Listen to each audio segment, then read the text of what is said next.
Alors ici, je retourne dans Google et cette fois-ci, je vais aller chercher des rouages.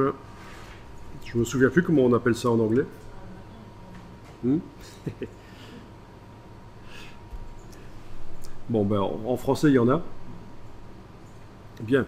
Alors, pour la démonstration, je vais prendre des rouages qui sont en couleur. Euh,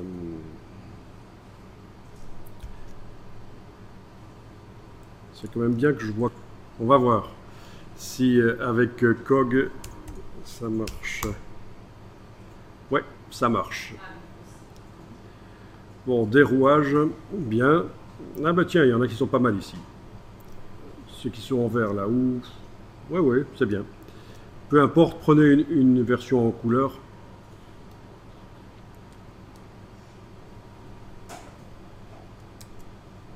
Et alors, on va les ouvrir dans Photoshop. Parce que je vais vous montrer que si les images sont en noir et blanc, il y a certaines choses qu'on peut faire dans InDesign et c'est pas possible de le faire sur des images couleurs. Alors voilà l'image donc ouverte dans Photoshop. Je vais la transformer en niveau de gris, image mode niveau de gris. Voilà. Je passe les détails sur les techniques Photoshop qui permettraient de faire ça plus intelligemment, mieux. Voilà, je vais aplatir l'image parce que je pense que si on garde la transparence, ça ne marchera pas. Menu calque, aplatir l'image.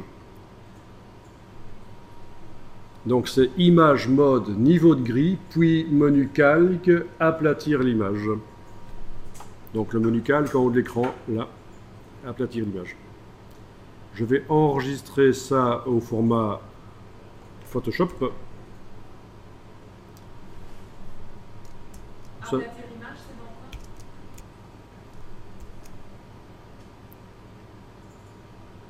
Ça marcherait avec d'autres formats aussi, je pense. Il n'y a pas que le Photoshop qui permettra de faire ça. Mais en tout cas, il faut que l'image soit aplatie et en niveau de gris.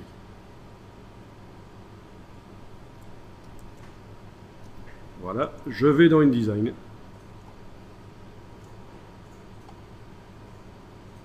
Alors, essayons sur la page suivante. Donc, j'ai créé tout à l'heure un calque. Il est évidemment transversal à tout le document. Toutes les pages... Sur toutes les pages, on peut mettre quelque chose sur ce calque. Voilà, je vais importer sur la page 4 en fond d'écran les rouages.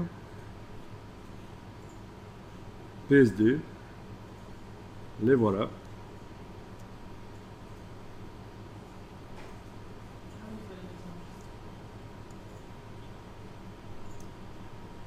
En fait, l'image porte l'extension .svg, mais elle n'est pas active cette extension parce que après l'extension, on doit avoir une autre extension qui est là. Ça veut dire qu'au départ, c'était un fichier SVG, mais il a été transformé en PNG transparent, qui a été mis sur le web, on l'a récupéré, et nous, on l'enregistre finalement en .psd. Donc le .svg, là, il n'est pas possible d'enregistrer en SVG au départ de Photoshop, je pense.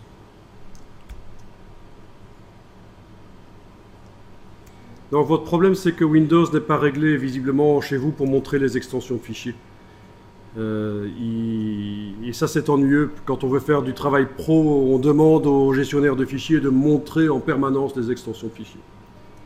Et quand vous l'appelez dans InDesign, ça marche quand même. L'importer sur la page là, sur le calque. Ok, donc une image grise dans InDesign. Alors voyons un peu quand je double-clique sur l'image ou que je clique sur le réticule central ici. Voilà, le cadre n'a plus la couleur verte, il est passé dans la couleur complémentaire. Ça veut dire que je suis vraiment descendu au niveau du contenu du bloc. En double-cliquant sur l'image avec la flèche noire ou en cliquant sur le rond central. Je suis en train de travailler sur l'image. Et dans la palette nuancier, menu fenêtre couleur nuancier, regardez ce qui se passe quand je choisis une couleur. Eh bien, elle se met sur l'image. Et ça ne fonctionnera qu'avec des images noir et blanc qui n'ont pas de transparence. Vous allez pouvoir coloriser dans InDesign. On peut même créer des couleurs spécialement pour ça, évidemment. On peut choisir une couleur et teinter. Si c'est trop fort, voilà. Est-ce que ça fonctionne parce qu'on a fait la main? Il faut que ce soit une photo en noir et blanc, sans transparence, mais du vrai noir et blanc. C'est-à-dire qu'il ne faut pas juste qu'elle ait l'air d'être noir et blanc. Il faut que dans la palette des couches de Photoshop, il n'y ait qu'une seule couche. Or, il y a beaucoup d'images sur le web qui sont noir et blanc d'aspect, mais en fait, quand on va voir dans Photoshop, on voit qu'elles ont 3 couches, rouge, vert, bleu. Même si on ne voit pas de couleur, il y a 3 couches, rouge, vert, bleu. Donc ça dépend vraiment, il faut vraiment systématiquement vérifier quand vous téléchargez une image qui est d'origine noir et blanc sur le web, est-ce qu'elle est vraiment noir et blanc techniquement ça... Voilà, donc ça peut être un truc sympa à faire. C'est quelque chose qui existe depuis le début des années 90. Dans le logiciel Quark Express, c'était déjà possible de faire ce genre de choses. Et peut-être même avant, PageMaker, j'ai jamais testé en fait. PageMaker qui datait d'avant Express. Ça vous dit quelque chose, Quark Express? Ça a donc été pendant très longtemps le logiciel le plus utilisé pour faire de la mise en page. Et Adobe a bien travaillé InDesign, a bien préparé son coup pour ne pas se louper, parce que quand ils ont sorti InDesign en 1999, ils ont amené des choses qui n'existaient pas dans Express.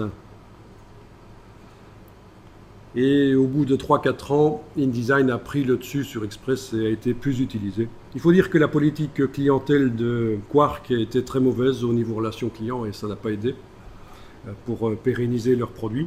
Mais ils existent toujours, il y a toujours des gens qui utilisent Quark, mais c'est maintenant très très peu.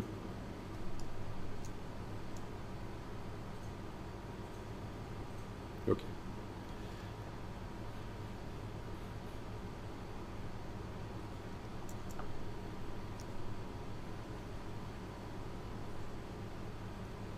Bon, il faut savoir que ça existe, quoi. Quark, il faut savoir que InDesign a remplacé Quark. Ça fait partie un peu de la culture technique.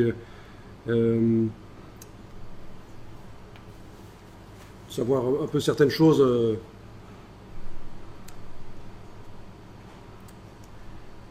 Mais voilà, donc les images noir et blanc dans InDesign, les coloriser. Alors, on a aussi la possibilité, quand on ne double-clique pas sur le bloc, d'aller coloriser le fond de l'image.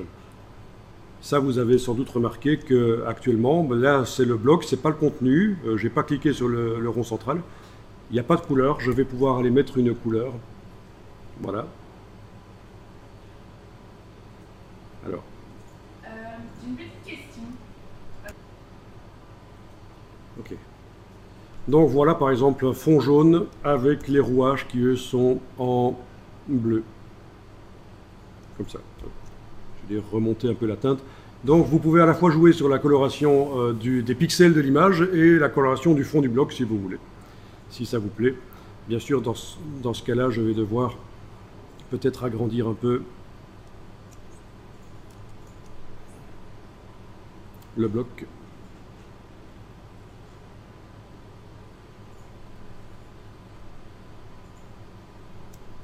Tourner.